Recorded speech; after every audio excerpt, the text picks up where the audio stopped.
ब्रज में गाते हैं,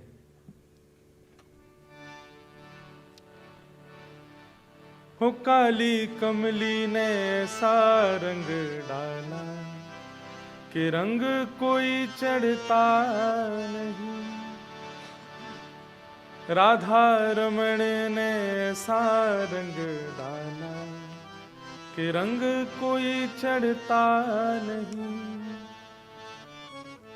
सूरदास जी कहते हैं, सूरदास काली कामर पे चढ़े न दूजो रंग। इस पर कोई रंग नहीं चढ़ सकता, और जिस पे ये रंग चढ़ जाए उस पर भी कोई रंग नहीं चढ़ सकता। आप लोगों को हरा गुलाबी गुलाल लगाया जाएगा तो दिखेगा, पर जो नेटिव नैरोबी के लोग हैं उनको रंग लगाओ दिखेगा नहीं। इसमें कोई वो नहीं है। ये ठाकुर जी भी तो उसी वर्ण के हैं। ये खड़े ठाकुर जी भी ऐसे ही हैं, इन पे भी कितने रंग डाल लें गोपी।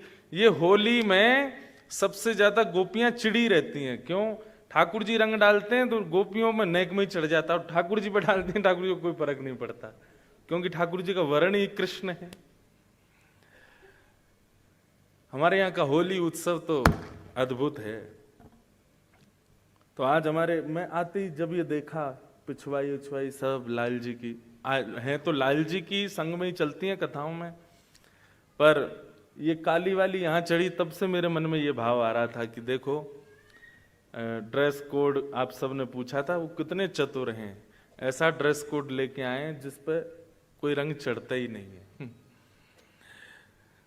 तो आज होली उत्सव हमें करना है, और अभी 3 भक्ति के स्वरूप और शेष बचते हैं, उन पर हम चर्चा करेंगे। कुछ प्रश्न यहां आए हैं, थोड़ा तान पर हल्का सा बढ़ा दीजिए। किन्हीं का भाव है कि कथा सुनते समय यदि आंसू आए तो ये नॉर्मल है कि क्या है? व्यक्ति के पास सबसे ज्यादा बहुमूल्य यदि कुछ होता है तो उसके अश्रुबिंद। आपके पास सबसे ज्यादा कीमती कुछ है तो वो आपके अश्रु हैं, और वे यदि ठाकुर जी के भाव के प्रति अगर प्रकट हो रहे हैं तो मैं ऐसा कहता हूं कि आप ठाकुर जी को इससे बड़ा कुछ दे ही नहीं सकते हो। संसार के लिए रोना आ जाता है, विपत्तियों में रोना आ जाता है, अपनी किसी इच्छा की पूर्ति ना होने पर रोना आ जाता है, लेकिन ठाकुर जी के प्रसंगों को सुनकर के या केवल भगवत भाव सुनकर के नेत्र सजल हो जाएं, ये सामान्य बात नहीं है। श्री चैतन्य महाप्रभु अपने समस्त शिष्य परिकर के साथ कहीं जा रहे थे तो बीच में कहीं कथा चल रही थी। महाप्रभु जी का नियम था, कहीं भी सत्संग होता था तो थोड़ी देर रुकते थे। आप जाकर के जैसे ही वहां बैठे तो वक्ता जो थे वो इतने अच्छे वक्ता नहीं थे, केवल अपने घर चलाने के लिए कथा करते थे। ना उनका अध्ययन इतना अच्छा था, ना उनकी वाणी इतनी ज्यादा मधुर थी। तो जितने भी शिष्य परिकर थे महाप्रभु जी के साथ, वे सब तो उनको उसी भाव से आंक रहे थे। ना तो ये अच्छे से बोल रहे हैं, ना अच्छे से गा रहे हैं, ना इनके श्लोक शुद्ध हैं, ना इनकी बातें स्पष्ट हैं, पर महाप्रभु जी दोनों भुजा उठा करके भाव बेहुल होकर के नेत्रों से अश्रुपात करते जा रहे हैं। जब कथा विश्राम हुई, वे वापस लौटे तो कुछ शिष्यों ने पूछा कि उस कथा में हम लोग गए थे, वहां ना तो भाव था, ना विद्वत्ता थी, ना ज्ञान था, ना वक्तव्य था।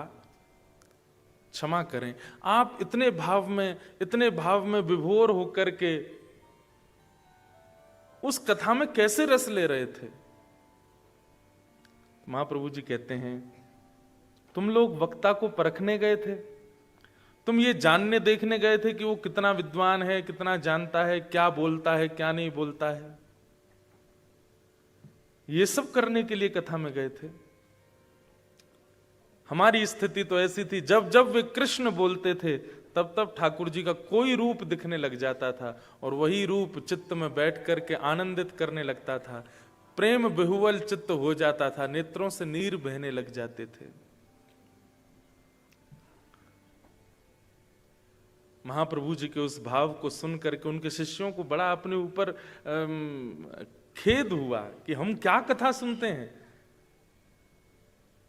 पूरी कथा नहीं, कथा में केवल कृष्ण नाम सुनकर के महाप्रभु जी को भावावेश हो जाता था। हमारे गुजरात के प्रसिद्ध कथा वक्ता पूज्य श्री मुरारी बापू एक बार अपनी कथा में कह रहे थे कि अगर कथा सुनते सुनते नेत्र सजल होते हो तो समझना कृष्ण ने तुमको छुआ है, कृष्ण तुमको स्पर्श कर रहे हैं। और एक बात, जैसे ये ग्लास में जल पूरा भरा हुआ है या पूरा नहीं भी भरा, थोड़ा कम है, ये छलकेगा कब? या तो अधिक रस डाला जाए या अधिक रस के अलावा कुछ और इसमें डाला जाए, कुछ भी अतीत में इसमें पधराया जाएगा तो जल छलकेगा। ठीक वैसे ही आप कथा में बैठे और कथा में बैठ करके यदि आपके नेत्रों से अश्रुबिंद छलक रहा है तो इसका मतलब क्या है? या तो रस पधराया जा रहा है, जो बात आप सुन रहे हैं वक्ता के मुख से वो आपके चित्त में ऑलरेडी इतना रस है कि उसमें जब वह रस का भाव जा रहा है तो नेत्रों से छलक रहा है। इसका मतलब ये इस बात का द्योतक है कि आप कथा को सुन नहीं रहे हो, पी रहे हो, ले रहे हो भीतर। ये बहुत बड़ा प्रमाण है। ये बहुत सौभाग्यशाली श्रोताओं के साथ होता है कि उनको कथा में नेत्र सजल हो जाए। कहते कहते हमारे हो जाते हैं, इसलिए मैं तो वो पक्षी नहीं कहता जिसमें सजल हो नेत्र। तो कभी कृष्ण नाम सुनकर, कभी वृंदावन नाम सुनकर, कथा सुनकर या किसी भक्ति भाव को देख करके नेत्र सजल हो जाएं तो समझ जाना कि आप, अब मैं बात आगे की बोलूं तो कहीं आपको अभिमान ना हो जाए, पर आप निश्चित ही भक्ति पथ पर एक माइलस्टोन क्रॉस कर चुके हो भगवद मिलन के लिए, तभी आपकी ऐसी स्थिति है।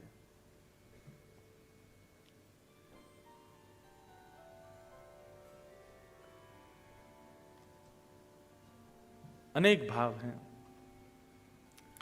तो ये अच्छा है अगर ऐसा होता है। बस एक प्रयास कीजिएगा, मूल्यवान वस्तु को छुपाया जाता है, मूल्यवान वस्तु को ज्यादा प्रदर्शित नहीं किया जाता, नहीं तो नजर लग जाती है। और दूसरा, चोरी होने का भय होता है। कृष्ण विरह में निकले हुए अश्रुबिंद बहुत मूल्यवान है।